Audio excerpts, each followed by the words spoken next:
Amurukwago Swali in a critical analysis about Banyarwanda, Balalo, Banyamulenge question in the Democratic Republic of Congo, Uganda, and Tanzania. But my resolve to inform, to moderate, to educate is a fire that cannot be easily quashed. Here we go. Rwandans started arriving in Uganda as early as 1959, with a significant influx occurring between 1959 and 1964, when around 100,000 Rwandans fled to Uganda. This migration was largely driven by the political unrest and violence in Rwanda during that time. The Rwandans who came to Uganda can be broadly categorized into three groups: indigenous Banyarwanda, who are Ugandans of Rwandan descent, who had been living in Uganda for generations; economic migrants, around 650,000 Rwandans came to Uganda in search of work and better economic opportunities. Okay? Refugees, where approximately 84,000 Rwandans fled to Uganda to escape persecution, violence, and war in their home country.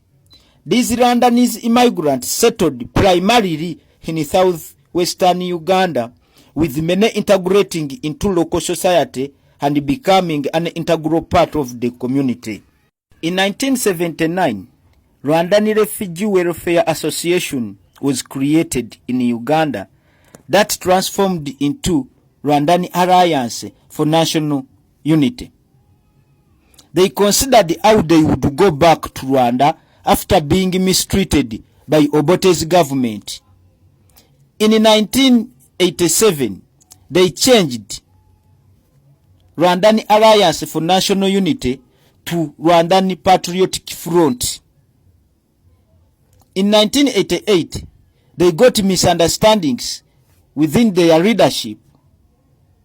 One of their leader, Fred Gisa Rejema, was Deputy Army Commander, Minister of Defense, Museveni's bodyguard, went to Mozambique with Salim Saleh back in the 1960s and was a senior to drop out.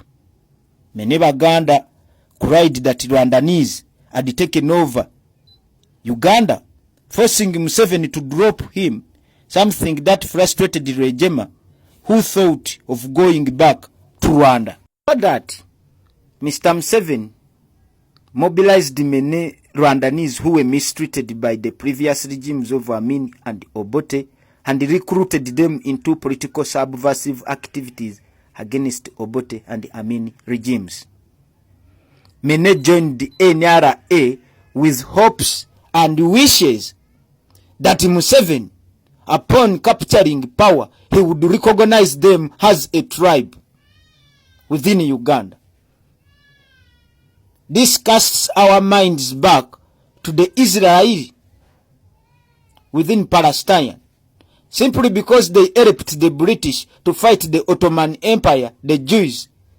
The British actually added them by creating a state, an occupation on the Palestinian land within the Middle East. So even Mr. Museveni, in the 1995 Constitution, he smuggled that Rwandans are also a tribe within Uganda, with no place of origin. Okay?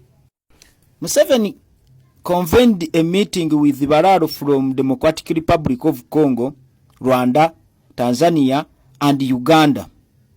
He advised them to buy land, educate their people, where he promised them to help them with education, and indeed he opened a school for them called Kanyareru School, where he pays 700,000 shillings for each children in that school of Balalo.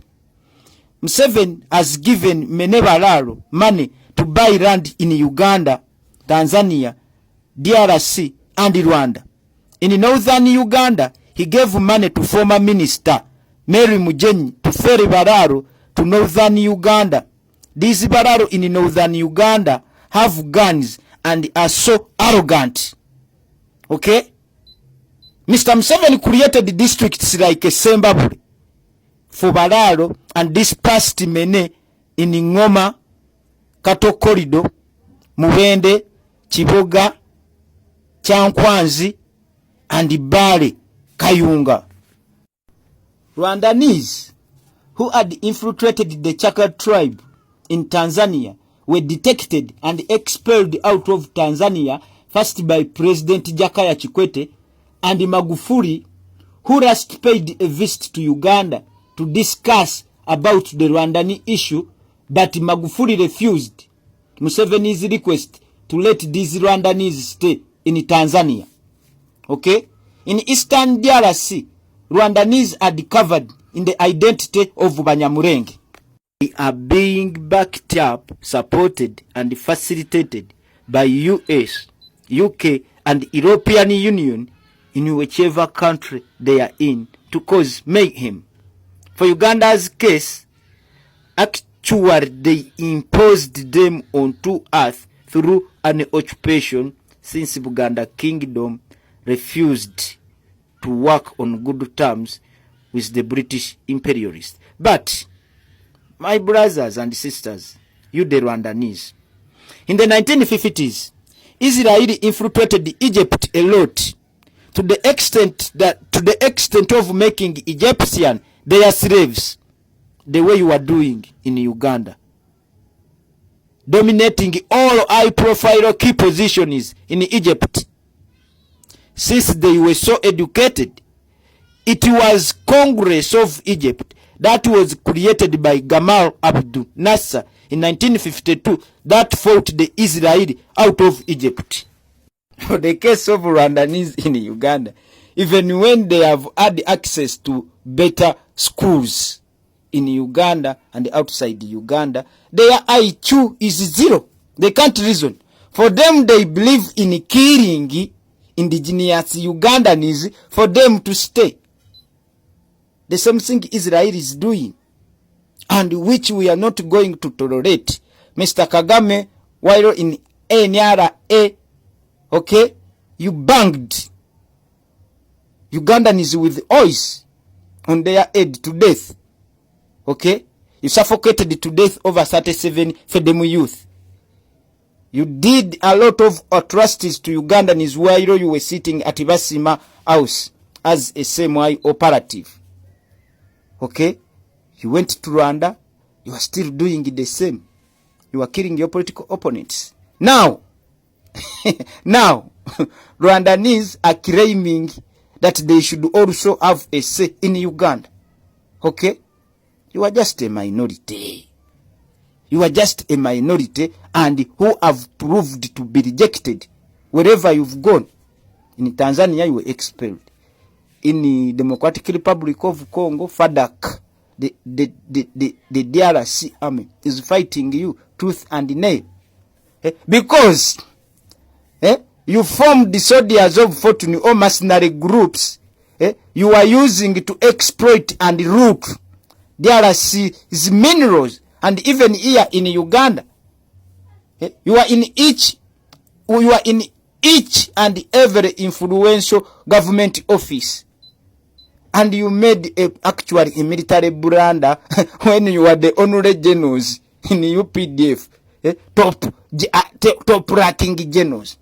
I've never seen a Mugisu general, a Mugwere general. So, our brothers and sisters, please, allow no being used by Museveni to torture Ugandans. Wake up. You were once refugees, you went back, you can also come back here.